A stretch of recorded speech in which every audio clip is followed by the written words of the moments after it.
Wait, amore, let me take the calendar. You can stay here, but you have to move from the calendar. Thank you. Give it back. Thank you.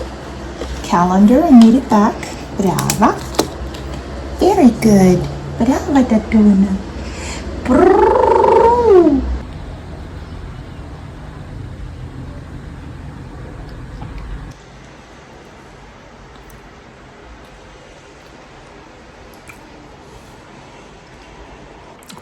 Gosh, it's falling apart. Dang it. No, please don't fall apart. Let me eat you. Please, let me eat you.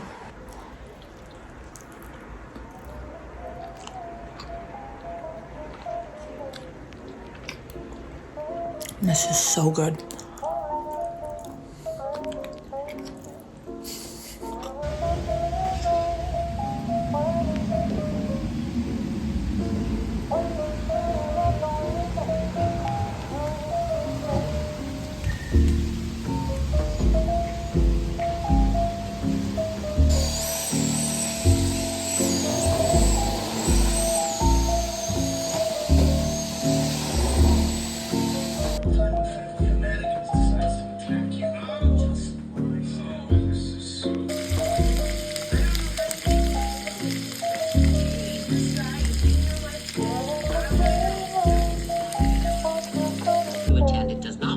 It's never worked that way. That's the deal. Well, I'm really not sure that I'm free every Friday night from now through eternity.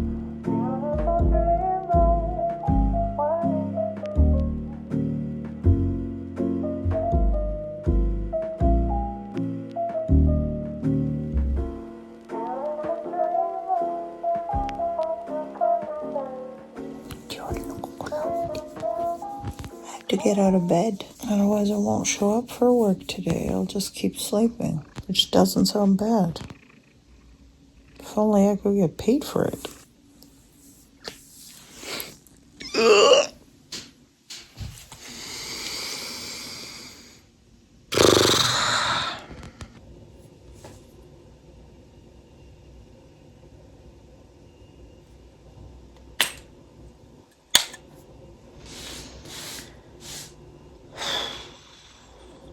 I'm kind of nervous every time. I've been doing this for a year on a weekly basis.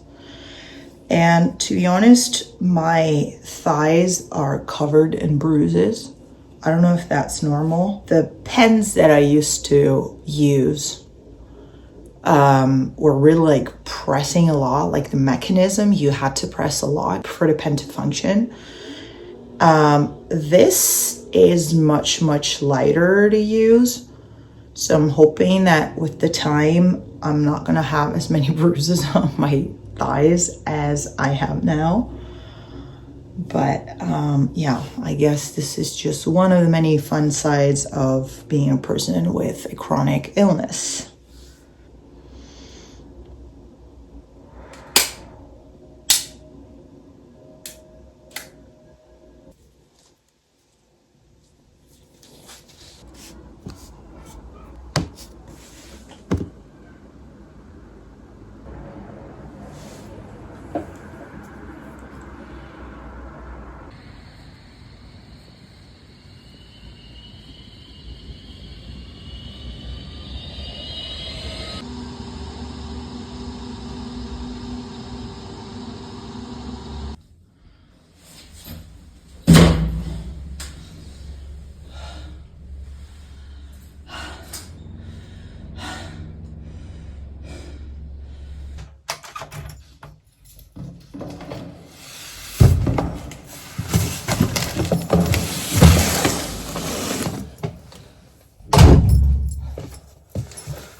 there she is, my little helper. It's a little too late, but you can help to open it up if you want. This is for you. Well, my hands are occupied. What do you want me to do?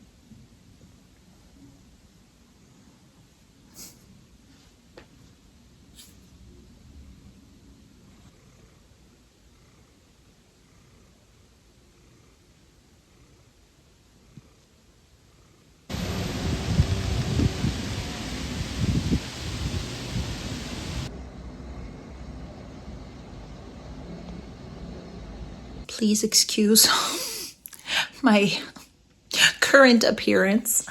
I look very questionable, but yeah. Hi vlog. I haven't talked to you yet, I think, since I started filming this particular vlog. So hello, it's nice to see you again. I am looking a little tired, and I am a little tired these days, but I am finding that in the last few weeks, the best way to combat this feeling is actually to do things that, you know, give me positivity and, you know, just give me a boost to go on and fight the urge to constantly lay flat on my bed watching Netflix after work, which is pretty much what I've been doing for quite a while now. But I need to take care of myself in a way that feels good and positive. So taking care of things after work that, you know, spark my interest and don't always necessarily feel like chores is a great way to do that, I think. And one of the things that have really kept me going lately, when it comes to motivation and trying to get out of a rut, is focusing on saving money, which I know it might seem a little weird if you consider money saving as just purely restrictions, but I've been finding ways to make it fun and exciting. And I'm going to talk to you about that, but I'm not going to do it now. And one of my favorite things to do when it comes to, you know, bringing a little extra cash flow when possible is to sell stuff. So stuff that I'm not using anymore, stuff that I don't need anymore, that I just don't like anymore. I sell them on Vinted, and I'm always very happy to do that. And I am happy to report, and I already talked about this, I think last year, I always have quite a good success rate when it comes to selling stuff, because I, put effort in creating the listings. I take good care of my things, so they're always in really good shape.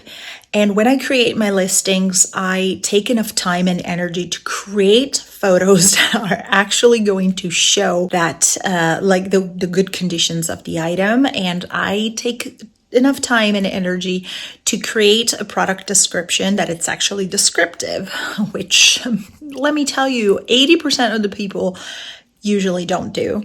So what I like to do is either having like a Netflix show in the background or pop some music on, and then I'll just take my pictures and I get my things done, and I put things online, and it doesn't really cost me anything. So if I don't really sell the item, I don't know, I'll just donate it, but it's always worth to try. So now the sun's gone because, fall's here, but I think I still have kind of enough daylight to create decent photos.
Now, this is typical me.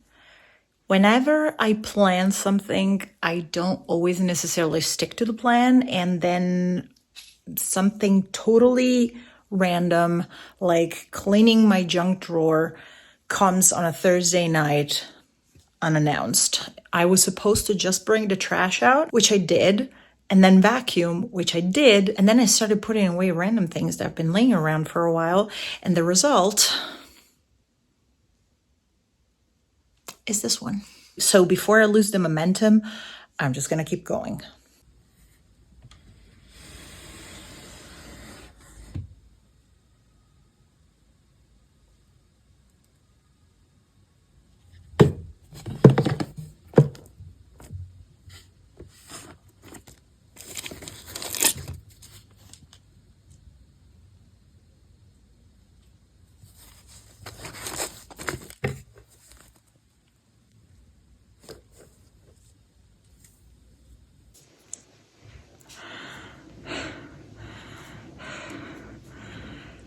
Shower done. It was literally just 15 minutes. I'm completely out of breath. Whew.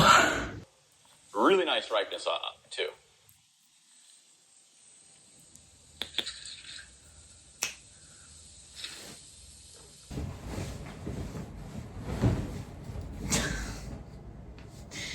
Amore, devo fare il letto.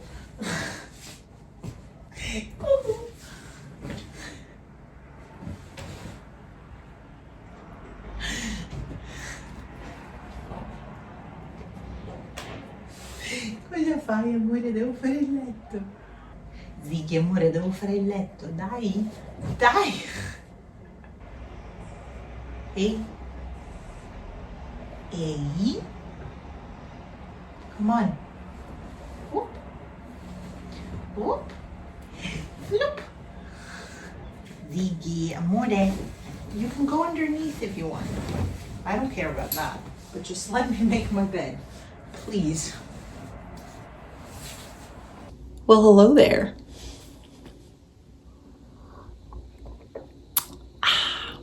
I am someone who really needs routines in order to be able to function. I kind of like need organization, I need structure, and I need certain things in order to be able to thrive as a person, and routines actually work well when I'm able to remember to stick to a routine, or when I do have enough energy to stick to routines, because sometimes I am so tired, and I think rheumatoid arthritis definitely plays a role in this. But overall, the work situation that I currently have is really, really tiring, and sometimes it's really hard for me to stick to routines. And I got to the point where I was tired all the time. But a couple of months ago, I decided that I wanted to take my life back. And I think at some point, routines can help you stay out of ruts, but if you have like a special situation that it's weighing you down somehow, or if simply,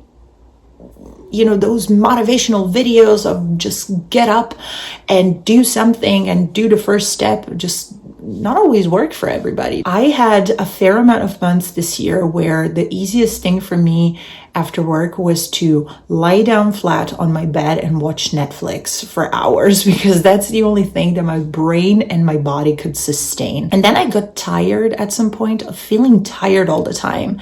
And so I decided that I had enough of it. And I just simply tried to find something that would help me to and would motivate me to get out of that rut. And for some reason, I know it sounds really weird, but for some reason, that thing I discovered was money saving and finding a different approach on money saving. And it might sound extremely dull, because what's exciting about money saving? If you try to take a look at it as something that, you know, can be extremely motivating, because you're able to pay for things, experiences, or whatever that might be that you want, that you dream of. You're able to finance some plans, some projects that you have. It can be very empowering. And so a couple of months ago, I had a phase in which I exclusively watched for weeks in a row content about money saving. I have to say that I found my jam. And it occurred to me, I had some sort of epiphany that despite being a religious monthly budgeter, and I've been for years now, I think it's been almost a decade at this point, it occurred to me that I needed to make some adjustments and that I wanted to make some adjustments. Basically, I realized that I was making two major mistakes. Number one, I was overloading my monthly budget every single month because my logic was, if I am able to put as many things as possible within my budget, the money that is left is actually the most of the savings that I can do. It did work for a while, but with everything becoming more and more expensive and with unplanned things happening, I would have to overload my budget and still sometimes would still have to dip into my savings to pay for certain things. So it wasn't really working. It wasn't starting to make a lot of sense, at least in the last few months. Mistake number two is that I used to have like a big ginormous savings account. So like a big pot of money where I used to dip into every time I needed to pay for extra things. So let's say vacation, some kind of like medical thing that my health insurance wouldn't pay for, but I didn't have it separated into categories. And this, I think, made it extremely difficult, at least for my brain and for my logic, and kind of like demotivating and frustrating because I wasn't really understand how much money I needed for which category. I wasn't saving that much. I was really disappointed by the amount of money that I could actually put on the side in the last few months or maybe almost a year or so. I think it's still really successful if you live on your own, if you don't earn a lot of money, to be able to put at least away something. But I wasn't really satisfied by the amount. So what I started to do is I set up myself sinking funds for the specific categories that it occurred to me are most important for me. Now, my bank doesn't allow me to open as many secondary accounts as my categories. So I just simply group them in a way that makes sense. And alongside with that, I went on Canva. I'm not joking. And I was literally obsessed for like a week or two. I religiously worked on this. I created my own savings challenges and my own saving funds trackers. So for example, I have my emergency fund jar right here. I already have an emergency fund, but I want to plump it out a little. And then I have created my own savings challenges, and I assigned each savings challenge to each of my savings fund categories, and then I track everything down on my tracker.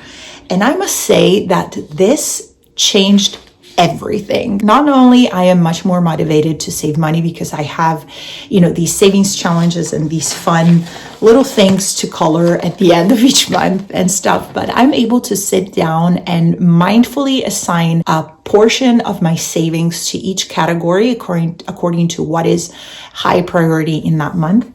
And I've been realizing that by not overstuffing and by not overloading my monthly budget each time, I am able to put on the side so much more. So it feels actually doable. In the last few months, I'm not going to lie, I found myself really worrying about saving and really questioning many things and wondering, am I ever going to be able to make it in the long term? But to be honest, I found that this method helps me so much. It helps me to stay motivated. It helps me to save a lot, and it helps me to be even more mindful about my spending. The good thing is now I'm able to put away much more, and I have specific categories and specific amounts dedicated to each category. So that way, if I'm going on a holiday, for example, and I have to pay for the cat sitter, I do have a specific fund and I don't have to include it in my budget, making it extremely difficult if I'm going away for a longer vacation to put away a big chunk of money that month. By diversifying my savings pot and creating different sinking funds, and by trying to motivate myself with savings challenges, I have to say that I am feeling so much better. And I found something it's also kind of like extremely relaxing at the end of each month, being able to sit down and color my own things and just kind of like sit down there with the calculator. I had so much fun creating these things on Canva, and I don't know, I'm definitely going to create some more. And I don't know, let me know what you think if you use savings challenges, if you ever tried them. I'm really curious to know. I am very, very motivated, and I think it's just a very fun ritual. Yeah, just wanted to share this with you. And you know, sometimes you kind of like have to wait for the right moment to get out of the rut, and you have to find, there's no perfect cookie cutter approach when it comes to getting out of ruts. It's just, you have to find that thing that sparks your interest the most at that point, and you have to do it with your own pace. I am still extremely tired, but I have a different approach on things right now because I worked on different things, and this is the thing that stimulated me the most in getting out of it. And it has a very positive impact on my finances. So that's a good thing. And so if you have any questions, just drop them in the comment section, and I will try my best to get back to you as soon as I can. And yeah,